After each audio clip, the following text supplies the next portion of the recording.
simple high-level visual approaches, the tools that we talk about that we use to facilitate the alignment and the acknowledgement and acceptance. Do it, because if it's all just in a spreadsheet or a list and you're not all in the room together, you will get busy. Especially the bigger you get as an organization, make sure that you are adopting visual management. For your strategy, yes. For other things, yes. But particularly when you have a strategy with goals and that's filtering down to departments and that's filtering down to teams and individuals, if you can't visualize it, then how on earth are you going to explain it to anybody? And chances are that it's just too big.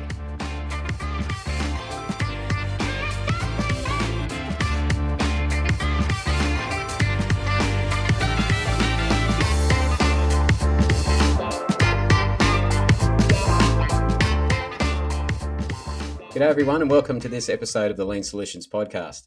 I'm Andy Olrich, and once again joined by my amazing co-host Catherine McDonald. How you going, Catherine? Hey Andy, I'm very well. How are you? Awesome. Yeah, going really well. Jumped into 2026. It's amazing. We're not only here, but we seem to be in the thick of it already. So really good to catch up with you. So today we're going to what I'd call the next stage. So for all of you who have caught our most recent episode, we did a LinkedIn Live, as we do to kick off the new season 5, and we talked about setting goals that stick. So really what we're doing today is going to step into, okay, what's next? So we're framing this in the way that we've had the strategy and the planning piece very well shaped or sometimes done. And now we've got this list. We've got these things that we've committed to do and resource, but we still need to do a bit of filtering, prioritization to know what to do now, next, and later on and see what happens type thing. So that's really where we're going to step in today, and going from the strategy to the starting as we framed it. So Catherine, you've obviously had a lot to do in this space and been involved in many different iterations of this over the years. In your mind, what are you thinking about today and where we might be able to take this? I'm just thinking back, Andy, to our LinkedIn Live, and something that came up was around how many goals are the right amount, and as part of that discussion, there was a lot of people saying we should maybe limit the number of goals. And I think what it sparked for me was this understanding, I suppose, that teams don't struggle because they have no ideas or no goals. Oftentimes the struggle is we've just got so many things we want to achieve, right down from the personal level to the team level to the department level, right up to our big organizational strategy. So I think the real skill in all of this is not putting it together, but knowing where to start. So that's what we want to talk about, right? Yeah, we've got a plan. And as they say, a plan never survives first contact. The real game starts when it's, okay, we're out there on the court and we've got to pull the trigger and make this thing happen, or most of it, and see what happens. So, yeah, absolutely, that was it. And that generated a lot of discussion online, and I had some people reach out to me personally going, the piece around the goals. It's like, yeah, we go in and we get excited and we don't take that moment to look and go, hang on, we've got some things hanging over from last year. We've got this another never-ending action plan. Here we go again. You know what? I'm just going to just go back to doing my job, and we'll see how everyone else goes. You can get that bit of stagnation as well. So yeah, that's great reflections, and I'm definitely aligned with that. So yeah, what is this? How do we do this? And some of the things that we see around. Hang on, everybody. I know that particular initiative was one that you raised and your team's passionate about it, but our strategy and our customers are saying we need to kind of start here. Yeah. The change piece around that and getting everyone comfortable, they mightn't agree, but at least they understand why. Hang on, focus here first. Yeah. Or, you know what, everyone to their corners and we all have to work on this at the same time. So Yeah. And have you seen that, Andy, in the organizations that you work with, in terms of that, even that conversation happening, or, does it happen all the time? Yeah, as I said, we get excited, and for some places I've been in that position or have supported organizations where we've never done a strategy day before. Oh, this is great. Wasn't that a great few days? And look at that. Yeah, we can go after this. I see the plan. I can kind of see where I fit in. And the risk there is we don't want to say no to anyone, or we just have the list. And I've seen group plans where it's just all of these initiatives, and the bar for the timing on the chart goes from January to December. Yep. and they're all that long, and you still look at that and go, well, who's going to do what by how much by when? So I think, and that's a maturity thing, or just you don't know what you don't know. It's really trying to help you understand that in quarter one, eyes on, this is where we're going. And some of the things that I've fallen into the trap myself is, if I've got some people who aren't on board or only just coming on board, they might have an initiative that I know will change the thinking and get them on side.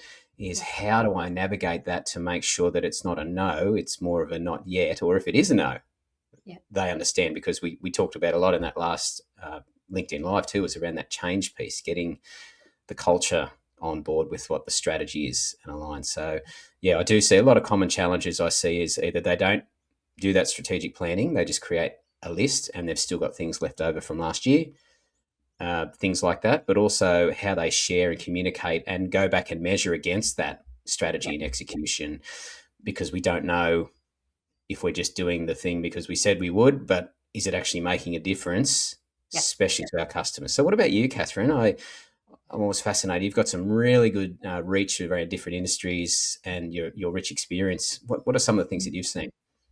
Yeah, so I work in a lot of non-manufacturing as well as manufacturing, because that would have been my background years ago. So what I see that happens that's done well is actually the strategy day. That's actually done very, very well in a lot of companies. Even the smaller companies are getting more into having a plan for the business now, right? So it's taken a while to catch on, but a lot of companies understand, yes, we need one now. Okay. So that's been done well. But where we fall down and where companies fall down, especially the small to medium ones, I think it's the whole area of, from a lean perspective, we would call it Hoshin Kanri, or we would call it catchball. I think you mentioned it, Andy, in the LinkedIn Live, where it's not just up to the senior leaders and business owners to create the plan and then filter it down to everybody in every department. Here's exactly what we want you to do and exactly what we want you to deliver on in 3 months and 6 months and 12 months time. So we understand now that there has to be more to it. As you said, we have to engage people, because people simply won't invest the energy, never mind the time, in doing something that they don't feel they have created or are a part of creating. So I think what's missing is that high level strategy piece. Again, we think about catchball being thrown to the different departments for them to look at it, for them to understand the high level goals, and then for them to be facilitated to have the discussion, and maybe they can facilitate themselves if possible, but if they can't, that's where the manager or the leader role comes in. Facilitate the conversation. Or what does this high level goal mean for us? How do we break this down as a team and decide how we're going to deliver on this?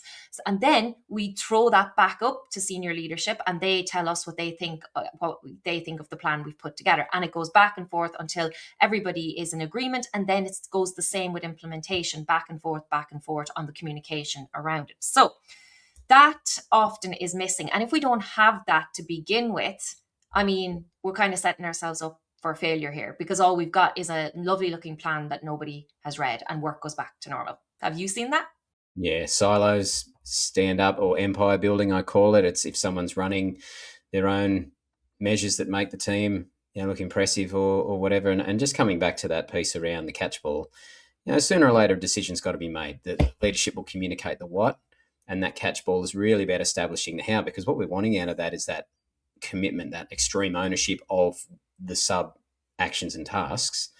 Because it can't just be we agree that that's what our team will do and our team will deliver it. It really, where it moves the needle is you've got that individual responsibility and accountability stood up. But you usually, as you said, you usually get there a lot sooner with more energy and buy-in if there's that opportunity for them to discuss how they're going to achieve the what that they've derived in the strategy. So I think that's a really good point that you call out there. And again, this all comes back to the cultural piece.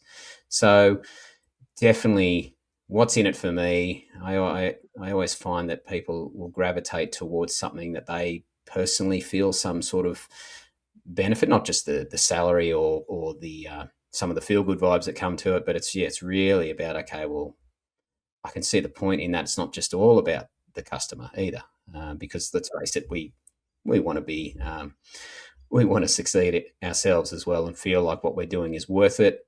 and the right people are going to see it, and that might be a promotion or just holding where you're at. So yeah, common challenges, and I'm sure a lot of our listeners will be sitting there thinking, "Oh yeah, we've done that," or "We haven't even thought about that yet." So that'd be cool if people can drop in the comments and things what they're finding. So that's really the challenge we've called out here, is how we move this thing into being something real and know that it's working. So what are some of the things we can do about that? What are some of the practical, tangible things we can give our listeners to think about or maybe go on and do? Okay. So what we've talked about there isn't actually difficult at all, right? It needs a bit of structure and it needs the right mindset and knowledge of how you do this from a leadership perspective, but that's actually probably still the easy part, okay? It's what we need to get to, which is the more difficult part, is within those maybe smaller departmental or team platforms, how do those people who are going to do the work prioritize what they're going to do? Okay, so I'll give you asked me what can we do. So I think simple structure, simple tools can really help here. Okay, so one of the things that I use is if I'm doing a strategy kind of this kind of filtering down the strategy with teams, what we'll do is I'll use 3 Ps. I'll make it as simple as this. So what we're trying to do is we're trying to look for where is the intersection of pain, proof, and payoff. So in terms of pain, where are the things that are causing your company, your customers, the biggest pain? All right. Proof. Have we got evidence to support that? Because if we don't have evidence, then it doesn't count. We have to go off and get evidence, right? So that's a very lean way of thinking, but it has to be, because everybody, generally, if we don't have that, will just give their own opinions. It'll turn into a big talking shop about all the issues and what our pain points are. So we need the pain, but we need the proof as well. And what I mean by payoff is, well, if we solve this problem, what is it going to do for us as a company? How is it going to free us up and give us leverage as a team to maybe work on other things? So that's where you get your engagement piece and your meaning piece. It's not just about, oh, if we work on this, it'll be great for the company and great for us. It's also about, look at the benefits in terms of what we won't have to do or something else we could do that we're not doing now. So they're the 3 Ps. So I'm curious to know, have you ever worked with a team, Andy, who have used any sort of structure to work these things out? Or has the leader brought anything to the table that helped the team work it out? Have you seen anything? Yeah, so aligned with the 3 Ps. If I was to put my ADCAR change model hat on, so they have the 5 Ps. When you're doing the initial 5 Ps, is like that high level, the project, people, purpose, payoffs, or it covers those things that you are talking about there. So yeah, and if we were to, so that's a really good way from the people side of change. What needs to change, and getting them connected. But then also, if I'm working in a Lean Six Sigma framework and we're using that DMAIC roadmap, I mean, definitely in the define measure piece, there's the change would plug in there. That 5 Ps I've utilized to plug into that, getting the defining and the measure, piece, that commitment for the team to go on and explore this. Getting into the back end of that defined measure is absolutely around, well, what is the cost of poor quality? Okay, what is this particular pain? So if we use that pain reference that you said, what is this actually costing us now for where we're at? And again, it must be backed up by evidence, not I think or I've heard. Before we step into, we're going to analyze the key thing that our customers in that defined measure stage have also validated that that's their pain too. Sometimes we get distracted with going, well, in my team, this is the pain. Yeah. But it can be quite different to what the next group or person on the output of what your team does, or the external customer is actually seeing, thinking, feeling, doing, right? So absolutely align with that. And the 3 Ps is a really good way to lift everybody out of the technical. For example, if they're not a fan or they're a bit fearful of the Lean Six Sigma or something, a little bit harder edged.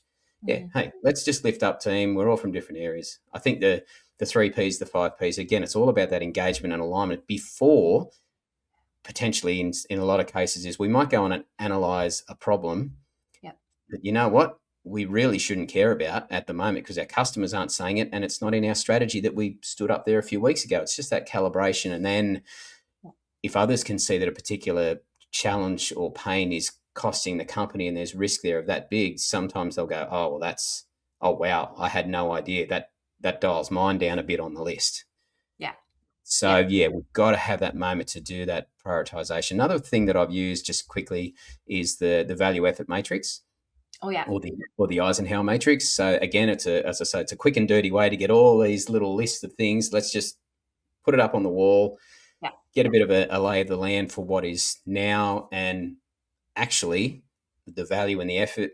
Great idea, but you know what? Aligned to the strategy, what our customers are telling us, not yet, or maybe don't do it all. But we never delete that. We just keep that there again for that piece I talked about earlier. Is if that's my idea and someone puts it in the we're not doing it as Mm, opposed to not yet, that mm, can be a tipping point as to whether they stay on the bus from there on. So yeah, definitely. that's really some of my experiences and approaches that I've used. Yeah, And that's good. There's a few different ones in there, which I think people, if you've never heard of them before and you're listening to this, just go look them up, watch YouTube videos.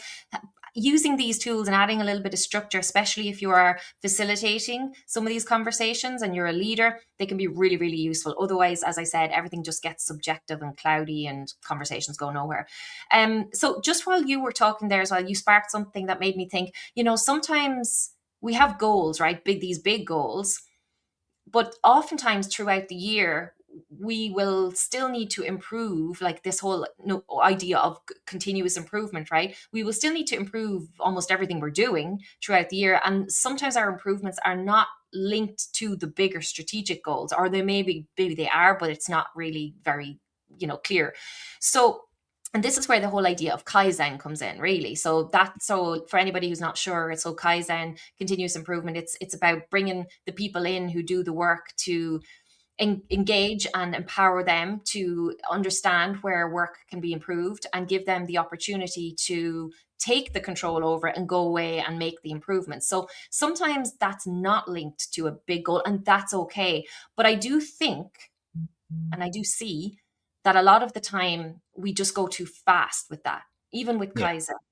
And I yeah, do think people take away things to work on and they say yes to things. And it's all about what can we do? What are the actions? And I'm all for actions. Anybody who listens to me knows I'm all about taking on the actions. However, I think if you're, again, a leader facilitating these conversations, there's some good questions you have to ask people and get clear within a team before everyone decides to go off and change something. Okay. yeah, So just simple things. Have we described the problem and defined the problem clearly? As you said, the define piece.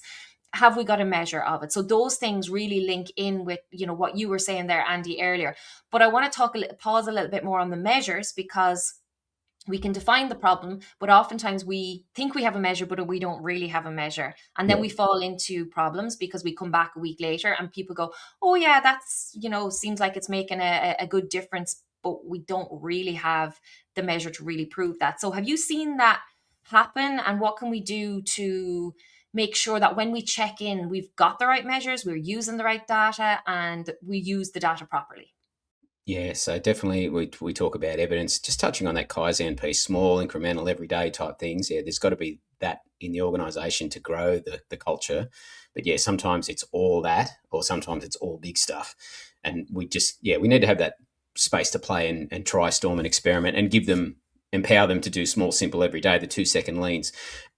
When we go through, we analyze the problem. So once we've confirmed that we're going to work on this thing and the facts are real, yeah, when we start to make improvements, again, measures and control. So if we go back to what I like about the control plan in a DMAIC roadmap is you must call out what measures you're going to use from here on, who's going to check it, to understand whether that lever that we've pulled or pushed has gone and is aligned back to the original problem and measures that we were using as our like our key indicator of what this pain looks like when we try to as a measure, right? So because what that forces you to do is not only does it give you a thing that you got to make sure that you're not trying to measure a banana against an apple. Okay, it's the line's completely blurred now. We're talking about something different on the other end, but also who's going to do that? And then what is our plan if it's going really well to maybe pause there and move on to the next thing because we've aced it, or actually we've made it worse and we know we've made it worse because this person's checked it and validated with evidence, whatever that data point is.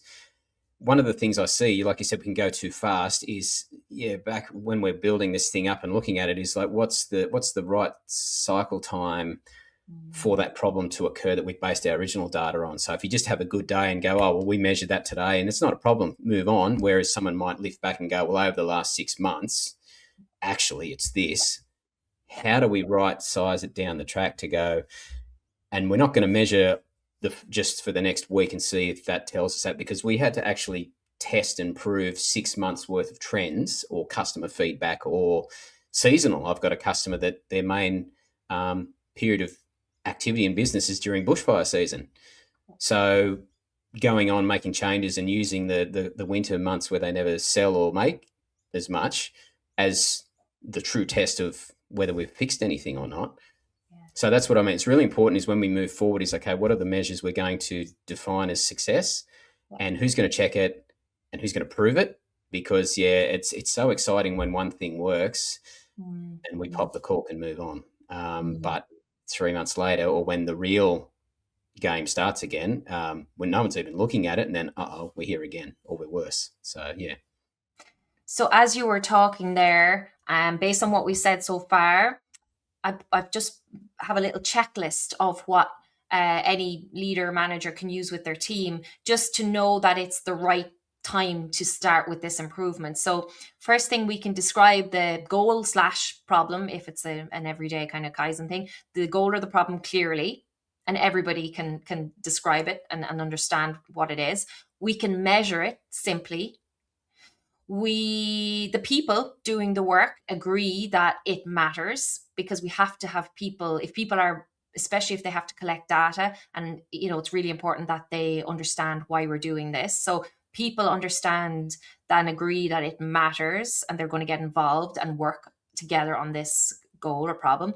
There's a realistic owner. I love that you brought that up. I don't think any measure will work, and then if we don't have measures, we can't go anywhere with our goals. So realistic owners and accountability in all of this is huge. And then we can go out and test a change quickly, and we have a structure where we come back in regularly to review and reflect and understand actions, impact, next steps. So that's what I have so far.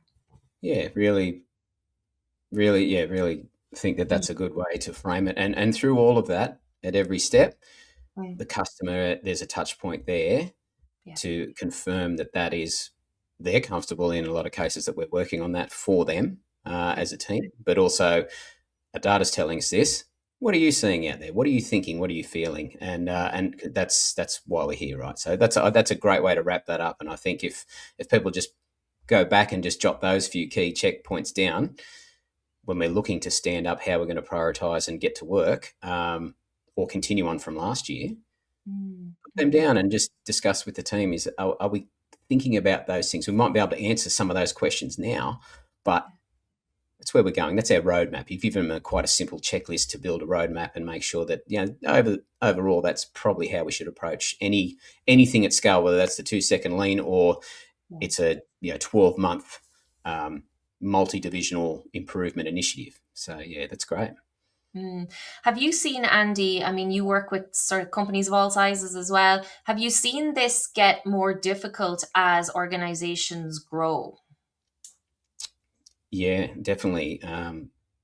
Reflecting to some recent clients that are the small to mid-size enterprise, where it's been started as a family business, one example, and what they're doing is working and the business is growing and sales are increasing. They're at that point where they've got all that they say, I need to let go, but I'm just not sure of where. I've got some good people here, but I don't want to point them at the wrong thing. So I have to be in it still. I have to keep making all the decisions.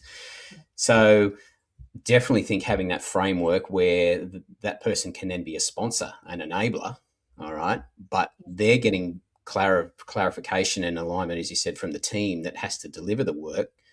Yeah, great. We'll set the direction and I'll give you the fence around the playground, but I can see, or you've helped me understand that, you know what, I'm buried in this and I had no idea that team that reports to me is even feeling that pain. Okay, wow, we need to fix that as well, because we might have a key customer objective to deliver, but the approach that someone might decide on in isolation might actually be unsafe, or it might be burying the next step in the process down in unnecessary inventory or WIP unseen. So until you've got people leaving or making more mistakes. So I definitely think yeah, that piece where the business starts to really grow, if you don't have that clarity on purpose and alignment, Mm. you will build more things to do, or you'll just be out there telling your people to hurry up, or not good enough. And they're going, well, I don't even know what good is. I've got no idea where we're at, mate. And where is all this going? So, Yeah. Yeah, I think that's right. If you are the business owner, the business leaders, you have to be crystal clear on not just, I suppose, your strategy and your goals, but your implementation plan. How am I going to work with these teams, and how are individuals going to be worked with, so that the actions that they engage in every day are going to, and every week, are going to support our goals to be achieved. And I think that's a conversation that is not always had. no, and just a quick little example on the quick wins piece. So going back to that value effort matrix, a recent example was we got right through, and then we had these things to do. We creating these lists of ideas and problems to further solve. Yeah.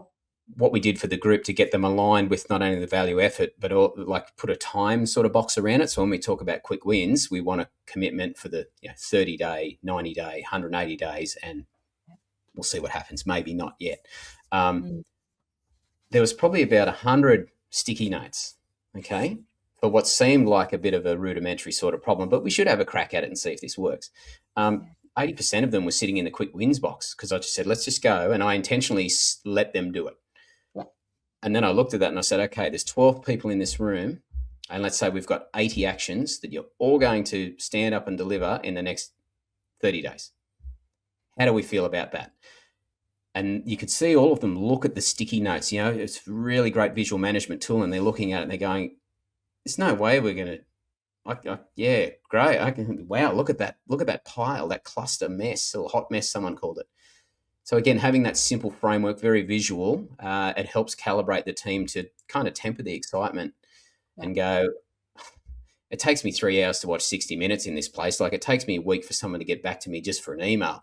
No way am I going to put my name on 25 things to do in a month. So I'd caution people there too, is you don't want to stifle that. But then again, those simple high-level visual approaches, the tools that we talk about that we use to facilitate the alignment and the acknowledgement and acceptance, do it, because if it's all just in a spreadsheet or a list and you're not all in the room together, you will get busy. So yeah, so have you got anything else in that space that you've seen? I think that's an excellent point to end on, that if you, especially the bigger you get as an organization, make sure that you are adopting visual management for your strategy. Yes, for other things, yes, but particularly when you have a strategy with goals and that's filtering down to departments and that's filtering down to teams and individuals. If what you'll find is, if you can't visualize it, then how on earth are you going to explain it to anybody? And chances are that it's just too big. So it will tell you a lot when you try to visualize it alone. But that's an excellent point to end on. I think it's really, really important in this conversation. So yeah, agree. Fantastic. So yeah, a lot of like this, as we've committed to in this podcast, we're kind of just trying to be a little bit more targeted with the time that we have there, but there's a lot more we could discuss. So if anybody's listening here and there's a particular part of this episode that you want to do a deeper dive on, by all means reach out. But yeah, rolling back to that clarity of the purpose, the pain, the payoffs, what are you going to do now, next, and later? Or do you just have that multiple bars that go for the whole year and we'll see how we go? So a bit of reflection there. But Catherine, as always, love to catch up. Have a great day. And for all our listeners out there, I hope you have the same. And any final words from you, Catherine, on your end? Don't start where it's exciting. Start where it's expensive. Start where the pain is high and just get in there and get uncomfortable. I know the quick wins are great, but when it comes to making an impact, we have got to get into where it's expensive. And you might find there's quick wins in there as well, but start where you know that there's pain points, because you want to free yourself up through not having that much pain and suffering in your job. So yeah, don't start where it's all exciting. Yeah, start where you intend to finish, as my grandmother used to say in some ways. So, all right, we'll catch you all next time. Thanks, Catherine. See you then. Thanks, Andy. Bye.